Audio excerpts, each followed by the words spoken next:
Hello my dear friends, good morning to everyone. Welcome back to another video tutorial from Biology World. आइए आज के lecture के माध्यम से हम क्लास 12 के चैप्टर 3 और 4 के एमसीक्यू सीरीज़ को देखने जा रहे हैं। ये एमसीक्यू सीरीज़ जो है आपके बोर्ड एग्जाम के पर्पज़ से बहुत ही ज़्यादा इंपॉर्टेंट है। एक बार इसका रिविजन आप लोग अवश्य करें।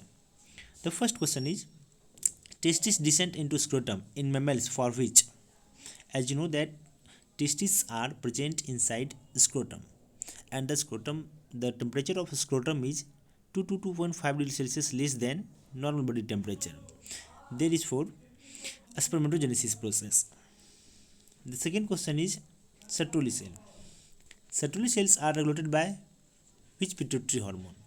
As you know that from pituitary hormone there are two types of gonadotropin hormone are released. The first one is LH and second one is FSH. LH acts on leading cell.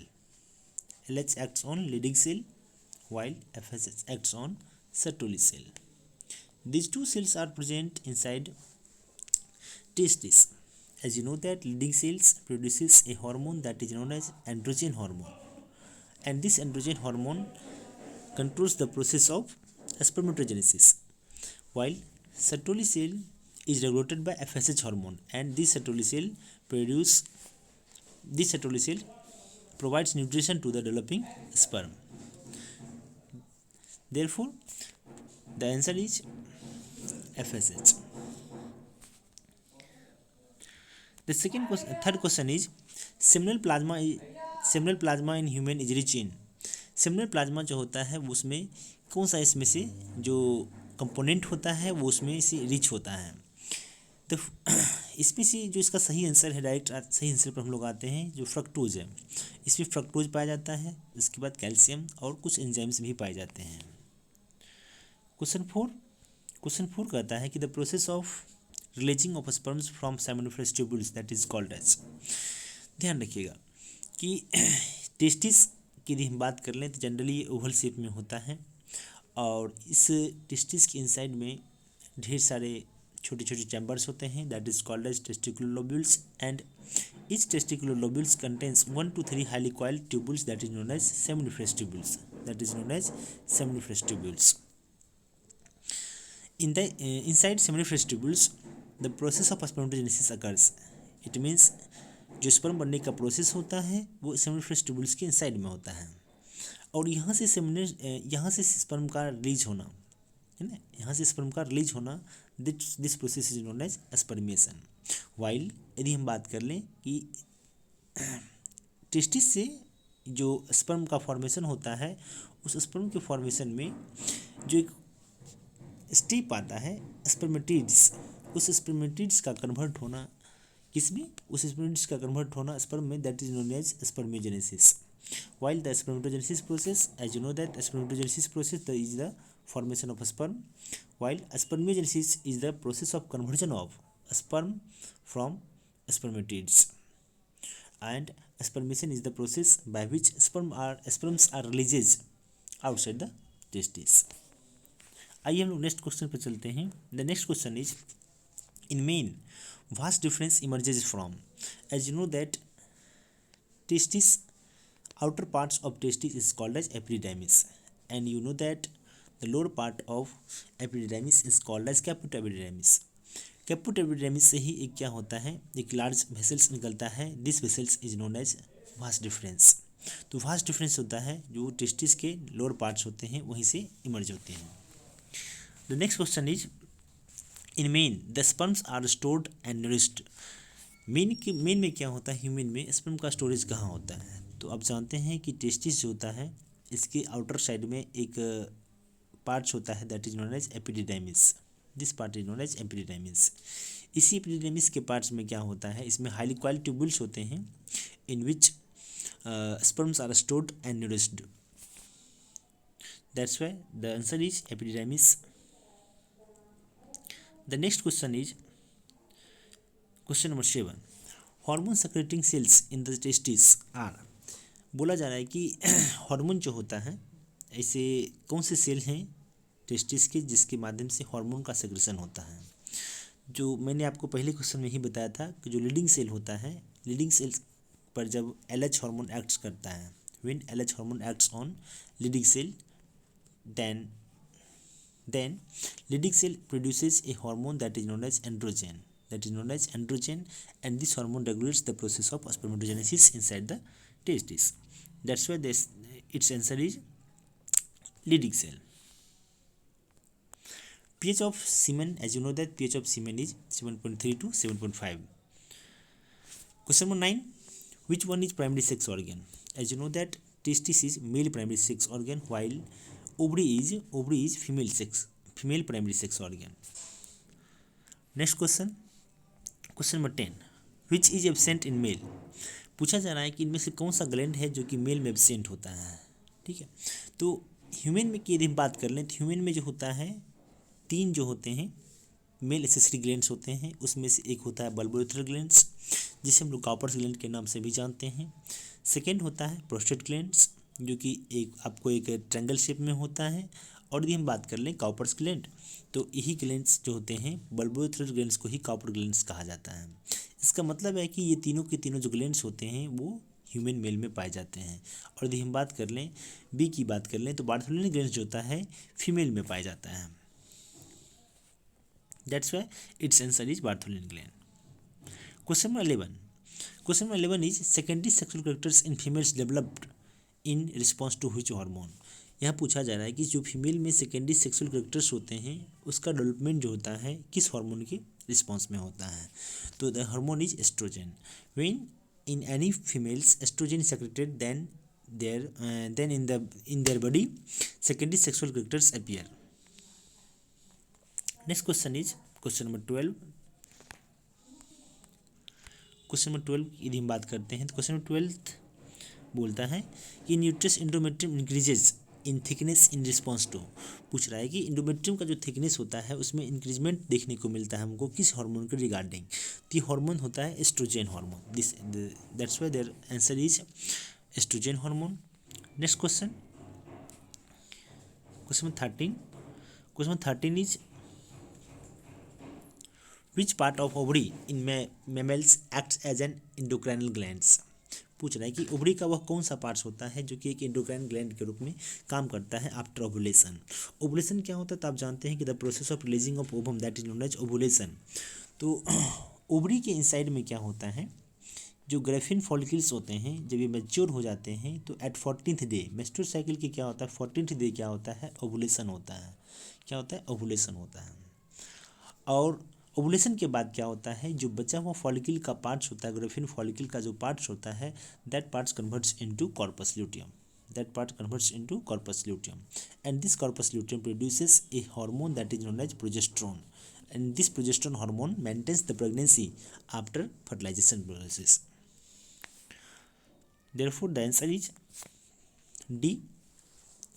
The part of fallopian tube closest to the ovary. आइए इसकी हम बात कर लेते हैं. यदि हम diagram की बात कर लें तो फीमेल रिप्रोडक्टिव सिस्टम से संबंधित ये एक क्वेश्चन है. आप जानते हैं कि यदि एक ओवरी है तो इस ओवरी के पास एक ट्यूबुलर स्ट्रक्चर होता है that is known as fallopian tube और oviduct. And as you know that each fallopian tube is of 10 to 12 centimeter and having mainly 3 parts. The first part is known as infundibulum. Infundibulum जो होता है वो infernal shaped structure होता है and its low terminal has finger like projection that is known as fimbriae. And the second part की हम बात कर लें तो second part is called as ampulla and the last part is called as isthmus. तो यहाँ question पूछा जा रहा है कि the part of fallopian tube closest to the ovary. Ovary के क्लोजेस्ट में जो पहला पार्ट्स मेनली पार्ट्स होता है वो इन्फंडिबुलम होता है. याद रहे हमेशा जो फिमड़ी होता है वो फिमड़ी जो होता है इन्फंडिबुलम का पार्ट्स होता है. इसलिए यदि यहाँ इस तरह के क्वेश्चंस आवे तो ध्यान रखिएगा कि इसका आंसर जो होगा वो इन्फंडिबुलम होगा. नेक्स्ट क्वेश्चन की हम बात करते हैं question number 15. The endometrium is the lining of. Endometrium किसका लाइनिंग होता है. आप जानते हैं यूट्रस की यदि हम बात कर लें तो यूट्रस में जो होता है 3 लेयर्स होते हैं. यूट्रस का जो वॉल होता है वो 3 लेयर से बना होता है. Outer wall is called as perimetrium while middle wall is called as myometrium and inner layer is called as endometrium. That's why endometrium is the lining of uterus. The anterior portion of a sperm is covered by a cap-like structure that is known as you know that यदि हम एक sperm के structure की बात कर लें तो sperm के स्ट्रक्चर में क्या होता है, इसके एंटीरियर पार्ट पे एक कैप लाइक स्ट्रक्चर होता है। यदि हम इसके डायग्राम की बात कर लें तो that's its anterior region has a cap like structure and this cap like structure is known as acrosome. This is called as acrosome. Acrosome में क्या होता है, एक एंजाइम होता है that is known as hyaluronidase enzyme, that is known as hyaluronidase enzyme. ये enzyme क्या करता है, यदि हम बात कर लें ओवम की, यदि हम बात कर लें ओवम की बात कर लें तो ओवम जो होता है स्फेरिकल इन शेप होता है। तो जब स्पर्म ओवम को फर्टिलाइज कर रहा होता है तो ओवम का जो आउटर मेम्ब्रेन होता है उसको डिजॉल्व करने का काम यही हाइलुरोनिडेज नामक एंजाइम करता है, और ये एंजाइम जो होता है एक्रोसोम में ही पाया जाता है।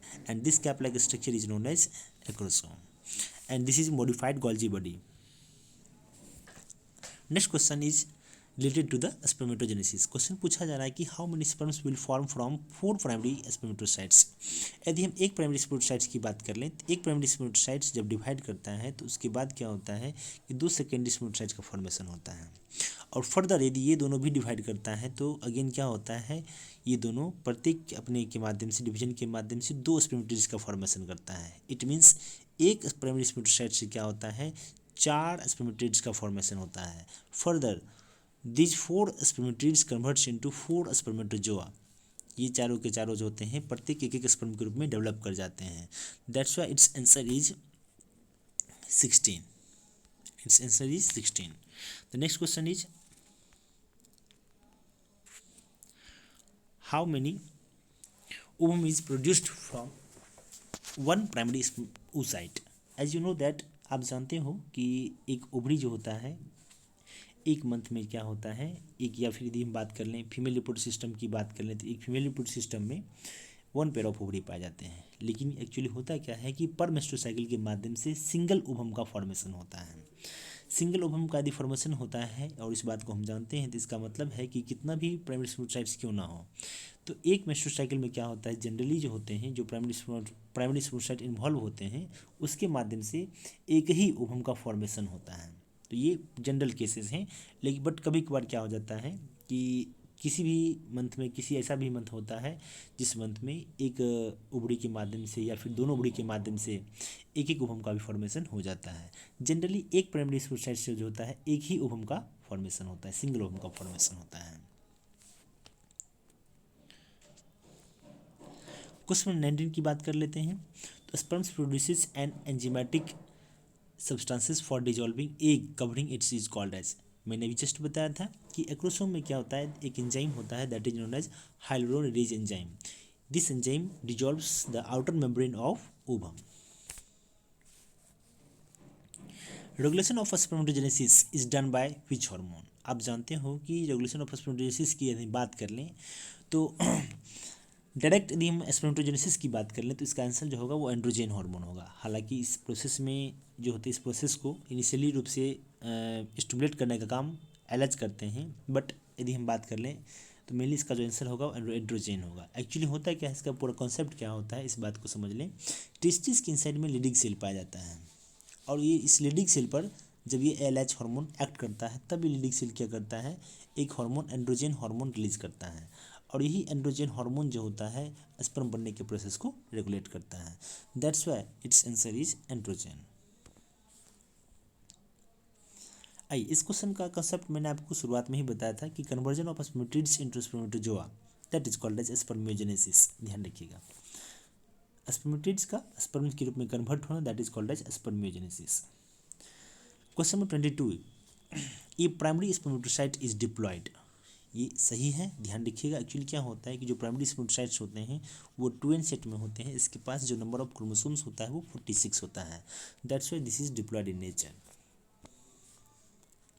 Question 13, acrosome formation takes place from. अभी जस्ट मैंने अभी बताया था आपको कि एक्रोसोम का जो फॉर्मेशन होता है वो गोल्जी बॉडी से होता है, और एक्रोसोम क्या होता है एक कैप लाइक स्ट्रक्चर होता है स्पर्म का जो कि स्पर्म के एंटीरियर पार्ट में पाया जाता है, और इसमें एक एंजाइम हाइलुरोनिडेज एंजाइम पाया जाता है। आइए हम अगले क्वेश्चन पर चलते हैं।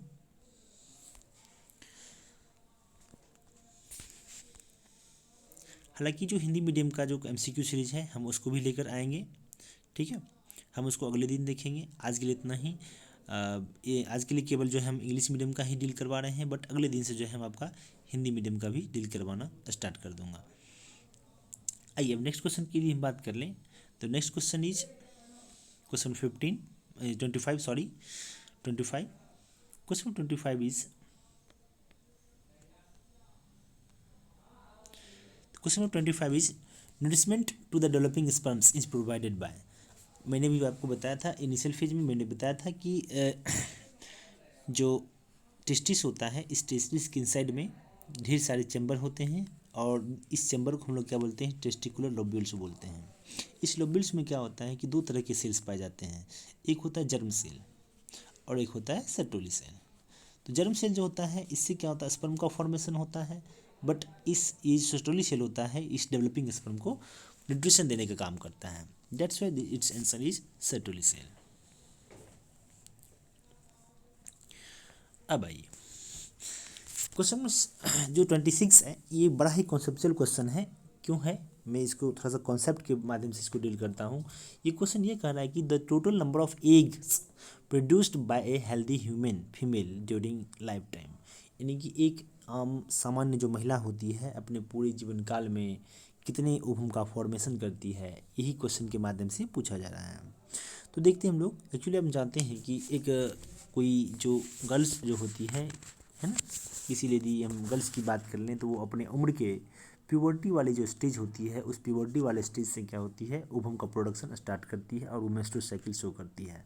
और हम जानते हैं कि एक मेंस्ट्रुअल साइकिल के माध्यम से एक ओवम का फॉर्मेशन होता है, एक ओवम का रिलीजेशन होता है। ठीक है, तो यदि हम बात कर लें, तो यदि मेंस्ट्रुअल साइकिल की यदि हम बात कर लें, तो एक मेंस्ट्रुअल साइकिल की यदि बात कर लें, तो एक मेंस्ट्रुअल साइकिल जो होता है किसी भी फीमेल में वो स्टार्ट होता है लगभग 10 से 13 वर्ष की अवस्था के बीच में। यदि आप 10 वर्ष भी एक्चुअली मान लेते हैं, मिनिमम मान के चलते हैं कि 10 वर्ष से स्टार्ट हुआ है, तो ये जो स्टेज होता है फर्स्ट जो मेंस्ट्रुअल साइकिल होता है उसकी बॉडी का, that is called as menarche, जो कि आपको उम्र के 10वें वर्ष में या 10 से 13 वर्ष के बीच में स्टार्ट होता है और ये लास्ट करता है आपको 45 टू 50 डेज पर, 45 टू 50 एज पर एक्सपायर करता है। यानी कि जो लास्ट मेंस्ट्रुअल साइकिल होता है फीमेल में वो होता है 45 से 50 वर्ष के बीच, और लास्ट जो मेंस्ट्रुअल साइकिल होता है that is known as menopause. Last को हम लोग क्या करते हैं, that is called as menopause. तो इसका मतलब है कि मेनार्की से लेकर के मेनोपॉज के बीच का जो उम्र है वो लगभग आपको, आप माइनस कर दीजिए 50 में से 10 माइनस कर दीजिए, लगभग आपको आ जाता है 40। यानी कि इस 40 वर्ष में यदि हम महीने की संख्या की बात कर लें तो 40 वर्ष में लगभग जो होता है वो 480 आपको आ जाता है। और आप जानते हैं कि एक महीने में जो होता है, एक महीने में एक ओवम का फॉर्मेशन होता है, क्योंकि एक मेंस्ट्रुअल साइकिल का जो पीरियड होता है दैट इज 28 टू 29 डेज। इसका मतलब है कि कम से कम 480 महीना का मतलब 480 ओवम। यदि हम बात करें 480 ओवम, तो आप कहिएगा सर आपके ऑप्शन में तो कोई है ही नहीं ऐसा ऑप्शन।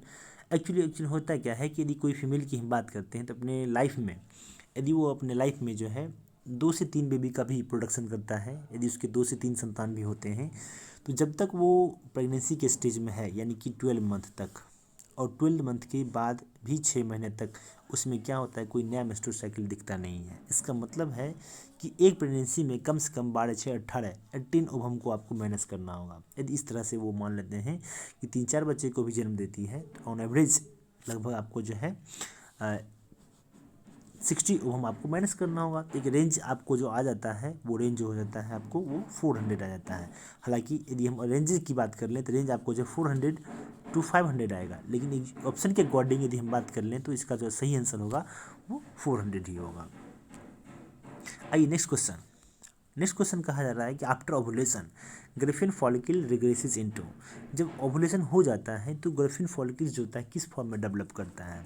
मैंने अभी जस्ट बताया था, इससे पहले भी बताया था, एक क्वेश्चन आया था इसके रिगार्डिंग भी। तो जो ग्राफिन फॉलिकल होता है उसमें एक ओवम होता है। जब ये ovum 14th day menstrual cycle को 14th डे ओवम बाहर आ जाता है, तो 14th डे ये बाहर आता है, ओवुलेशन हो जाता है, तो बचा हुआ जो ग्राफिन फॉलिकल का जो पार्ट्स होता है, this parts develops into corpus luteum.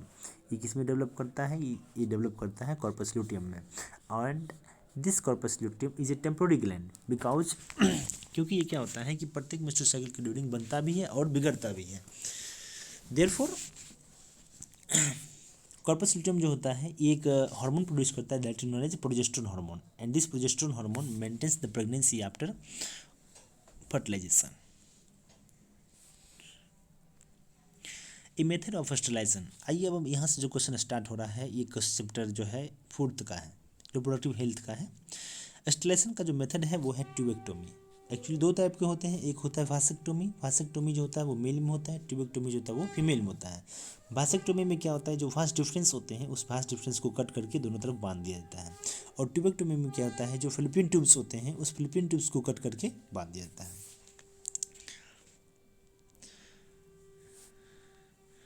Next question की हम बात कर लें, विच of the following is method of birth control. पूछा कि इनमें से बर्थ कंट्रोल का मेथड कौन सा है, यानी कि हम इनमें से किस मेथड को हम फॉलो करके बर्थ पर कंट्रोल कर सकते हैं। इसमें से जो इसका सही आंसर होगा वो होगा IUCD। IUCD stands for intrauterine contraceptive devices. It is also known as IUDs, it means intrauterine devices. आप जानते हैं कि जो IUD होता है वो दो तरह का होता है, एक होता है हार्मोन रिलीजिंग और एक होता है कॉपर रिलीजिंग। एक और भी होता है, एक होता है नॉन मेडिकेटेड IUDs होता है। तो यहाँ पर जितने भी IUDs होते हैं सारे के सारे बर्थ कंट्रोल मेथड्स को फॉलो करते हैं। अब आइए, जस्ट मैंने भी बताया था कि एक हार्मोन रिलीजिंग IUD भी होता है। तो इसमें से जो हार्मोन रिलीजिंग IUD है वो है आपका LNG-20। LNG-20 is an example of hormone releasing IUD, while copper T and multilode 375, these are the copper releasing IUD, while the option A lipase loop is non-medicated IUDs। आइए next question की हम बात करते हैं, which of the following is non medicated intrauterine devices. अभी just मैंने आपको बताया था ऊपर वाले क्वेश्चन में कि इसका आंसर लिपस लूप होगा। Amniocentesis, next question is amniocentesis. अगला जो क्वेश्चन है आपका वो एमनियोसेंटेसिस से है, और एमनियोसेंटेसिस से लगभग हर बार क्वेश्चन पूछे ही जाते हैं। Amniocentesis is technique. एमनियोसेंटेसिस पूछ रहा है कि एक ऐसा टेक्निक है जिसके माध्यम से हम डिटरमाइन कर सकते हैं क्रोमोसोमल डिफेक्ट ऑफ फीटस। जब माँ प्रेग्नेंट होती है तो प्रेगनेंसी के ड्यूरिंग ही हम जो है एमनियोसेंटेसिस के माध्यम से कोई भी ऐसा क्रोमोसोमल डिफेक्ट जो फीटस में होता है हम उसकी जांच यहाँ से कर सकते हैं। आइए अगला क्वेश्चन की हम बात करते हैं, question number 33। The main reason for making copper T most effective and popular intrauterine devices in male why. तो ध्यान रखिएगा, जो कॉपर टी होता है वो स्पर्म की फर्टिलाइजिंग कैपेसिटी को भी रिड्यूस करता है, ये भी बात सही है। और ये स्पर्म के फेगोसाइटोसिस को भी इंक्रीज करता है क्योंकि ये कॉपर आयन को रिलीज करता है। और यदि हम बात कर लें नेक्स्ट की बात कर लें, नेक्स्ट ऑप्शन की बात कर लें, तो reduction in motility of spermatozoa. जब कॉपर आयन रिलीज होता है तो कॉपर आयन क्या करता है, स्पर्म की मोटिलिटी कैपेसिटी, मूविंग कैपेसिटी को भी डिक्रीज कर देता है। That's why its answer is all of these. Question number 34। Which of the following is a mechanical device which prevents pregnancy by preventing fertilization and an IUCD for birth control. पूछ रहा है कि ऐसा कौन सा ऐसे मैकेनिकल डिवाइसेस है जो प्रेगनेंसी को जो है रोकता है, फर्टिलाइजेशन को रोक करके है। तो इसमें से जो है आपका जो करेक्ट आंसर होगा वो कॉपर टी होगा, क्योंकि मैंने अभी जस्ट ऊपर बताया था कि कॉपर टी जो है फर्टिलाइजेशन के कैपेसिटी को भी डिक्रीज करता है, स्पर्म की मोटिलिटी कैपेसिटी को भी डिक्रीज करता है और फेगोसाइटोसिस को भी इंक्रीज करता है। इसलिए जो है फर्टिलाइजेशन के प्रोसेस को रोक करके और कंट्रासेप्टिव मेथड्स का काम करता है। आइए क्वेश्चन नंबर 35 की बात कर लें। एक जो कंट्रासेप्टिव पिल्स होता है उसमें contraceptive pills prevents ovulation by, ये जो है ओवुलेशन को प्रिवेंट करता है। कैसे प्रिवेंट करता है, तो एक्चुअली क्या करता है, जो गोनाडोट्रोपिन हार्मोन्स होते हैं that is FSH and LH, इसी दोनों हार्मोन के रिलीजिंग के प्रोसेस को इनहिबिट कर देता है। That's why its answer is 35 का बी हो जाएगा। आइए नेक्स्ट क्वेश्चन की हम बात करते हैं। तो नेक्स्ट क्वेश्चन है medical termination of pregnancy, it means MTP की हम बात कर रहे हैं। हम यहाँ पर अबॉर्शन की बात कर रहे हैं। पूछा जा रहा है कि अबॉर्शन का जो प्रोसेस होता है वो प्रेगनेंसी के किस स्टेज तक या किस वीक तक कराया जाना सेफ माना जाता है। तो जो MTP का जो प्रोसेस होता है वो प्रेगनेंसी के फर्स्ट ट्राइमेस्टर में, यानी कि फर्स्ट जो 12th वीक होता है, जो 12वें सप्ताह के बीच के से पहले की जो अवधि होती है उसी टाइम पीरियड में जो है MTP को कराना सेफ माना जाता है। आइए अगले क्वेश्चन की हम बात कर लेते हैं। तो जो अगला क्वेश्चन है that is which of the following in sexually, which of the following is, यहाँ पर इज होगा, आप लोग इसके सही कर लेंगे। विच of the following is sexually transmitted disease यानी कि एसटीडी का एग्जाम्पल पूछ रहा है इसमें से। तो सिफिलिस और गोनोरिया जो है एसटीडी का एग्जाम्पल है, दोनों एसटीडीज हैं। यहाँ पर क्वेश्चन में बी में क्या है, सिफिलिस जो है एसटीडीज है बट ट्यूबरकुलोसिस एसटीडीज नहीं है। यदि हम बात कर लें ट्यूबरकुलोसिस और अस्थमा, ये दोनों जो है ये दोनों भी स्टडीज नहीं है। डिप्थीरिया और प्लेग ये भी स्टडीज नहीं है। तो नेक्स्ट क्वेश्चन की हम बात कर लेते हैं, which one of the following is sexually transmitted, इसमें से इससे कौन सा डिजीज है जो कि सेक्सुअली ट्रांसमिट हो सकता है, that is hepatitis B. Gonorrhoea की यदि हम बात कर लें तो ये बैक्टीरियल डिजीज भी है, वेंडल डिजीज भी है और स्टडीज भी है। Actually studies is also known as Wendel disease, that's why its correct answer is all of this. यदि हम वर्ल्ड एड्स डे की बात कर लें, विश्व एड्स दिवस की बात कर लें, तो हम लोग जो है 1 दिसंबर को इसको मनाते हैं। इस दिन जो है हम लोग एड्स के बारे में जो है लोगों को जो है थोड़ा सा एडुकेट करते हैं कि लोग एड्स के प्रति जो है अवेयर रह सके और इससे संबंधित जो भी भ्रांतियाँ हमारे समाज में फैली हुई हैं उनसे लोगों को उनसे लोग जो है बचे रहें। The function of copper T, just मैंने भी बताया था कि कॉपर टी का जो फंक्शन होता है वो फर्टिलाइजेशन को प्रिवेंट करना होता है। आइए यदि हम क्वेश्चन 42 की बात कर लें तो क्वेश्चन 42 कह रहा है कि first country of the world which adopt family planning, इसमें से ऐसा कौन सा कंट्री है कि जिसने पूरे वर्ल्ड लेवल पर फैमिली प्लानिंग को अडॉप्ट किया था। इंडिया इज, आप देखिएगा एनसीईआरटी के चैप्टर नंबर 4 में नीचे वाले पैराग्राफ में लिखा हुआ है, India was the first country, India जो है पहला कंट्री था जिसने पूरे वर्ल्ड लेवल पर, इंटरनेशनल लेवल पर जो है फैमिली प्लानिंग को इनिशिएट किया था। अगला क्वेश्चन है आपका कि फैमिली प्लानिंग कब स्टार्ट की गई थी। फैमिली प्लानिंग जो स्टार्ट हुआ था वो 1951 में स्टार्ट हुआ था। सहेली की बात कर लें तो सहेली एक जो है एंटी फर्टिलिटी पिल्स है या कंट्रासेप्टिव पिल्स है जिसका इस्तेमाल हम लोग वीकली करते हैं।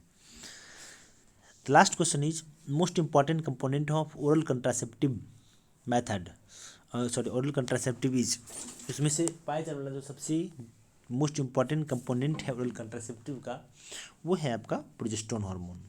ठीक है, प्रोजेस्टेरोन हार्मोन एक्चुअली होता क्या है कि जो कंट्रासेप्टिव पिल्स होते हैं उसमें एस्ट्रोजन या प्रोजेस्टेरोन दोनों का मिक्सचर होता है, या यदि अकेले होता है तो प्रोजेस्टेरोन होता है। That's enough for today. आइए हम लोग फिर कल से मिलते हैं किसी अदर एमसीक्यू सीरीज़ के साथ। हम जो है इंग्लिश मीडियम का भी एमसीक्यू जो है लगातार आपको अपलोड करते रहेंगे, इसके साथ साथ जो हिंदी मीडियम का है वो भी अपलोड करते रहेंगे, क्योंकि जो एकाएक आप लोगों की जो पढ़ाई बाधित हो चुकी है उसके माध्यम से उसके कारण से हमको जो है एक जितने भी आपको असाइनमेंट्स हैं वो आप जो है कभी भी कोचिंग पे आकर ले सकते हैं, और जो भी असाइनमेंट्स हैं उस असाइनमेंट का जो भी आंसर होगा हम आपको अपलोड कर दिया करेंगे एक्सप्लेनेशन के साथ। तो हम लोग मिलते हैं अगले क्लास में और देखते हैं किसी अन्य एमसीक्यू सीरीज़ को। और रही बात ऑनलाइन क्लासेस की, तो ऑनलाइन क्लासेस जो है आपको जल्द ही प्रोवाइड कर दिए जाएंगे, 2 से 3 दिन के अंदर प्रोवाइड कर दिए जाएंगे। एक्चुअली कुछ सिस्टम्स अभी बाकी हैं उस सिस्टम्स का आना, और जब वो सिस्टम्स आते हैं तो फिर हम आपको जो है ऑनलाइन क्लास देना स्टार्ट कर देंगे। तो till then take care, be happy.